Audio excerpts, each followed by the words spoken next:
তিনি শুধু পদত্যাগ করেছেন রাষ্ট্রপতির পদ থেকে, এটাই যথেষ্ট নয়। আমরা আজকের এই সংবাদ সম্মেলন থেকে সরকারের কাছে আমরা দাবি জানাচ্ছি যে অবিলম্বে এই শাহাবুদ্দিন চুপ্পুকে গ্রেফতার করতে হবে এবং বিচারের আওতায় নিয়ে আসতে হবে।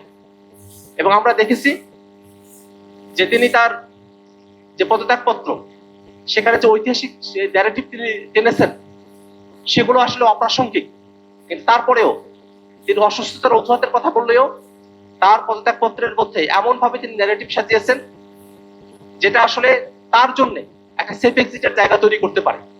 কিন্তু এই শাহাবুদ্দিন চুপ্পুকে সেফ এক্সিট দেওয়ার কোনো মানেই নেই। এই শাহাবুদ্দিন চুপ্পু সে যত অপরাধ করেছে সে অপরাধগুলোতে তাকে অবশ্যই বিচারের আওতায় নিয়ে আসতে হবে।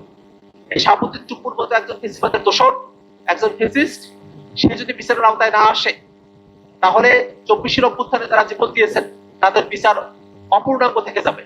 এই কারণে আমরা সরকারের কাছে দাবি জানাই, এতদিন পর্যন্ত হয়তো এই শাহাবুদ্দিন চুপ্পু রাষ্ট্রপতি পদে আসীন থাকার কারণে তার ব্যাপারে আইনগত কোনো পদক্ষেপ গ্রহণ করা সম্ভব হয় নাই, কিন্তু শাহাবুদ্দিন চুপ্পু পদত্যাগ করার মাত্রই তার ব্যাপারে আইনগত আর ইমিউনিটির কোনো জায়গা নেই, তার দায় মুক্তির আর কোনো বিধান নেই।